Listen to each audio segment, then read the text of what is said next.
नमस्कार क्रिकेट प्रेमींनो, आज मी तुमच्यासाठी घेऊन आलेलो आहे प्रफुल्ल मस्के यूट्यूब चॅनलवरती एक जबरदस्त अशी match. Let's watch this video friends. ये है भारतीय क्रिकेट को एक नई ऊंचाई पे ले जाने वाले खिलाड़ी सौरभ गांगुली, जिन्हें हम प्यार से बंगाल टाइगर और दादा के नाम से बुलाते हैं। वैसे तो दादा का इतिहास रहा है कि वो बिना मतलब किसी से मैदान पे उलझते नहीं हैं, लेकिन कोई खिलाड़ी दादा से पंगा लेकर उन्हें उंगली करे तो दादा उसे सबक सिखाने में कोई कसर भी नहीं छोड़ते थे। उस दिन भी कुछ ऐसा ही हुआ। दादा शांति से बल्लेबाजी कर रहे थे, लेकिन ऑस्ट्रेलिया का तेज गेंदबाज ब्रेट ली बार बार दादा से पंगा पे पंगा लिए जा रहा था। वो कभी दादा के सर को टारगेट कर उन्हें बाउंसर मार घायल करने की कोशिश कर रहा था, तो कभी जानबूझकर उनके रास्ते में आकर टक्कर मारकर उन्हें डिस्टर्ब करने की कोशिश कर रहा था। लेकिन तब ब्रेट ली इस बात से पूरी तरह से अनजान था कि उसकी ये हरकत उसके लिए तबाही का एक ऐसा मंजर लेकर आने वाला था जिसे जब तक सूरज चांद रहेगा ये मंजर ब्रेट ली को हमेशा याद रहेगा। जब दादा ने ब्रेट ली को आड़े हाथों में लेकर पीटना शुरू किया तो स्टेडियम का छप्पर फाड़ कोसों दूर गिरने लगा था गेंद और तोड़कर चकनाचूर कर दिया था दादा ने ब्रेट ली का घमंड। दोस्तों, इस धमाकेदार मैच का पूरा हाईलाइट वीडियो मैं आपको दिखाने जा रहा हूं, लेकिन आगे बढ़ने से पहले अगर आप दादा सौरभ गांगुली को दिल से पसंद करते हैं तो इस वीडियो पे एक लाइक जरूर दीजिएगा। तो चलिए इंतजार की घड़ी को समाप्त करते हैं और शुरू करते हैं कहानी इस धमाकेदार मैच की। यहाँ भारतीय टीम की पहले बल्लेबाजी आती है। सौरभ गांगुली के साथ सचिन तेंदुलकर भारतीय पारी की शुरुआत करते हैं, जहां पहली गेंद पर ही मेघराज गांगुली पे हावी होने की कोशिश कर रहा था, लेकिन दादा ने ईंट का जवाब पत्थर से देते हुए मेघराज की रफ्तार पे प्रहार किया और दंदनाता हुआ चौका जड़ डाला। ऑस्ट्रेलिया जैसी मजबूत पावर हाउस बल्लेबाजी वाली टीम के सामने भारत के लिए चुनौती था एक बड़ा टारगेट सेट करने का। इसीलिए आक्रामक रणनीति बनाते हुए दूसरी छोर से सचिन ने भी मेघराज पे धावा बोला और एक बेहद खूबसूरत छक्का मेघराज के खाते में जड़ डाला। ये आने वाले उस तूफान का ऐलान था जिसका आभास जैसन गिलेस्पी को भी हो चुका था।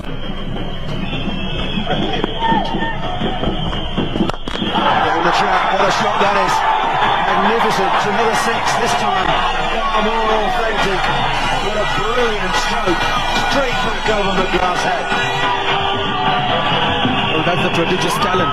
That is something that we associate with this man. He's not been in good nick, lack of match practice.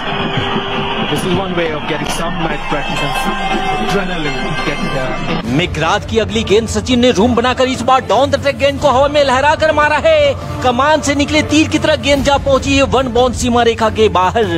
Sachin का प्लान यहाँ साफ था कि मेघराज हो या ब्रेट ली, ऑस्ट्रेलिया के किसी भी गेंदबाज को सेट होने से पहले ही उसे सेट कर दो। और इसी दृढ़ निश्चय के साथ इस बार लेग साइड की दिशा में सचिन ने किया है एक और हवाई फायर। उड़न तस्तरी बनी गेंद जाकर गिरी सीमा रेखा के बाहर। सचिन से बुरी तरह पिटकर मेघराज का कंधा झुक चुका था और उसका सर शर्म से गिर चुका था। दूसरी छोर से गांगुली भी आक्रमण को तैयार थी, जिन्होंने ब्रेट ली को रडार में लिया और ऑफ साइड में भरपूर टाइमिंग के साथ एक खूबसूरत चौका जड़ दिया। अब तक 7 ओवर का खेल समाप्त हो चुका था और भारत ने बगैर कोई नुकसान के 42 रन भी स्कोरबोर्ड पर लगा दिए थे। इसी बीच ब्रेट ली के अगले ओवर में भी दादा ने एक बार फिर से गेंद को हवा में उठाकर खेला। हालांकि टाइमिंग कुछ खास नहीं था, फिर भी कंगारुओं में इतना दम कहां कि दादा के शॉट को रोक ले। दोस्तों, आपको बता दें कि ये क्रिकेट का वो दौर था जहां ऑस्ट्रेलिया इतनी मजबूत टीम मानी जाती थी, जिसके सामने मैदान पर उतरने से पहले ही टीमें अपना हथियार डाल देती थी। लेकिन आज कंगारुओं का पाला भारत माँ के वीर खिलाड़ियों से पड़ा था। इसीलिए ब्रेट ली हो या मेघराज, सचिन और गांगुली हर एक कंगारू गेंदबाजों पर हावी नजर आ रहे थे। 10 ओवर की समाप्ति के बाद भारत ने 66 रन भी स्कोर बोर्ड पर लगा दिए थे। लेकिन तभी ब्रेटली की ऑफ बटन से बाहर जाती गेंद पर सचिन स्लिप में कैच दे बैठते हैं और 38 रनों की मास्टर ब्लास्टर की इस पारी पर विराम लग जाता है। सचिन के आउट होने के बाद समस्त भारत की निगाहें सौरभ गांगुली के ऊपर टिकी थी, लेकिन अभी भारतीय टीम के खाते में महज 10 रन और जुड़े ही थे कि तभी 76 के स्कोर पर टीम इंडिया अपने कप्तान का विकेट भी खो देती है। भारतीय फैंस हताश और निराश हो चुके थे, क्योंकि तब सबको पता था कि तब पूरी भारतीय टीम सचिन और गांगुली पर ही निर्भर हुआ करती थी। हालांकि यहाँ जब राहुल द्रविड़ ने बेहतरीन अंदाज में जब एक चौका लगाया, तब हमें लगा कि शायद द वाल राहुल द्रविड़ कुछ चमत्कार करेंगे और भारतीय पारी को संभाल लेंगे, क्योंकि दूसरी छोर से विनोद कांबली भी अच्छी बल्लेबाजी करते हुए दिख रहे थे। लेकिन हम जिस भ्रम में जी रहे थे और जैसा हम सोच रहे थे वैसा कुछ होने वाला नहीं था। सचिन गांगुली के आउट होते ही टीम इंडिया की पतझड़ वाली कहानी हमें फिर से दिखने लगी थी, क्योंकि अब तक भारतीय टीम की दीवार कहे जाने वाले द्रविड़ भी 9 रनों की एक छोटी सी पारी खेल पवेलियन की राह पकड़ चुके थे। लेकिन रुको भाई, जरा ठहरो और कंगारुओं जरा थम करके जश्न मनाओ, क्योंकि अब जो बंदा बल्लेबाजी के लिए आ रहा है उसके कदमों की आहट कंगारुओं के लिए शुभ संकेत नहीं थे। So ladies and gentleman, please welcome वीरों के वीर महावीर द फायरमैन युवराज सिंह। यहाँ युवराज और कांबली ने भारत की डूबती नैया को संभाला, और सिर्फ संभाला ही नहीं बल्कि तेज रफ्तार के साथ समुद्र में दौड़ाना भी शुरू कर दिया था।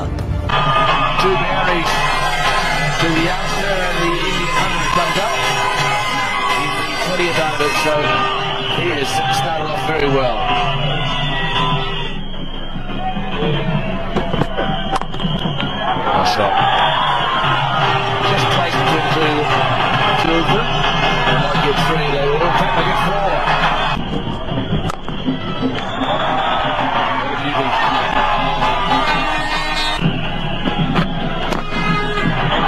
Lovely use of the wrists.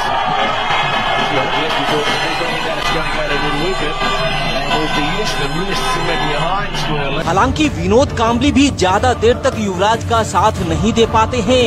जब भारतीय टीम का स्कोर 130 रनों पर था, तभी विनोद कांबली के रूप में भारत को चौथा झटका लग जाता है। यहाँ एक छोर पे तो भारतीय टीम की स्थिति पतझड़ के मौसम में गुजर रही थी, लेकिन दूसरी छोर पे युवराज तबाही मचाने में कोई संकोच भी नहीं कर रहे थे। युवराज ने ऑस्ट्रेलिया के हर एक गेंदबाज को रडार में लेकर उनके धागे खोलने शुरू कर दिए थे। उस मैदान का ऐसा कोई कोना नहीं बच गया था जो युवराज के दंदनाते शॉट से अछूता रह गया हो। Steve Butner, Yuvraj Singh, straight back into the swing of things.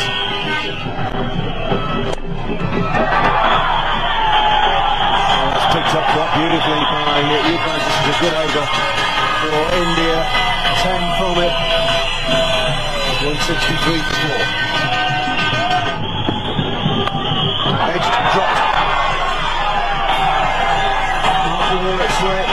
Straight through his hands to 4. It's not McGrath's day. It may not be Mark Wall's either.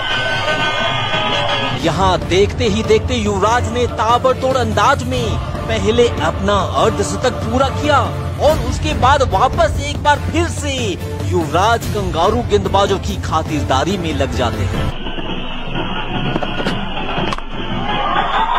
Well, if you play shots like that, there's no question the RC will start being born. That's a magnificent stroke.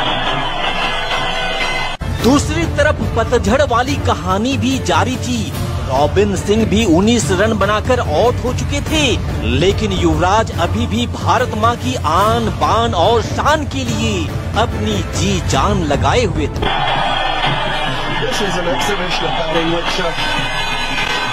certainly could be better.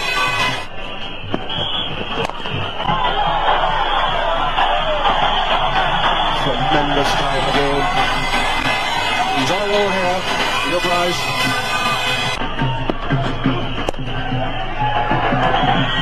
Down towards the boundary. He won't get there, that's 4.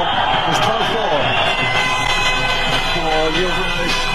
हालांकि team India के लिए दहाड़ लगाता ये शेर भी अंततः out जरूर होता है, लेकिन ऑस्ट्रेलिया के घमंडी गेंदबाजों के घमंड को निस्ते नबूद करते हुए युवराज ने 84 रनों की कमाल लाजवाब और बेमिसाल पारी खेली, जिसके दम पर ही भारतीय टीम 265 रनों के एक सम्मानजनक स्कोर तक पहुंच पाई थी। हालांकि ये स्कोर भारतीय टीम को मैच जिताने के लिए काफी तो नहीं था, पर इतना जरूर था कि भारतीय टीम बहादुरी से इस स्कोर को डिफेंड करने के लिए लड़ जरूर सकती थी।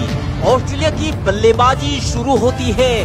मार्क वा और एडम गिलक्रिस्ट ऑस्ट्रेलिया को एक सदी शुरुआत दिलवाने की कोशिश में लगे हुए थे। टीम इंडिया को इस मैच में बने रहने के लिए शीघ्र ही कम से कम एक विकेट की जरूरत थी, जिसे पूरा करवाया अजीत अगरकर ने। अब एडम गिलक्रिस्ट का साथ देने आया था इयान हार्वे, जिसने आते ही आक्रामक क्रिकेट खेलना भी शुरू कर दिया था, लेकिन कंगारुओं की मजबूत बनती पारी का रास्ता रोका इस बार जहीर खान ने, जिन्होंने खतरनाक एडम गिलक्रिस्ट को आउट कर 51 रनों पर ऑस्ट्रेलिया को दूसरा झटका भी दे दिया था। लेकिन जैसा कि मैंने पहले भी कहा था कि तब ऑस्ट्रेलिया की टीम एक मजबूत पावर हाउस बल्लेबाजी वाली टीम थी।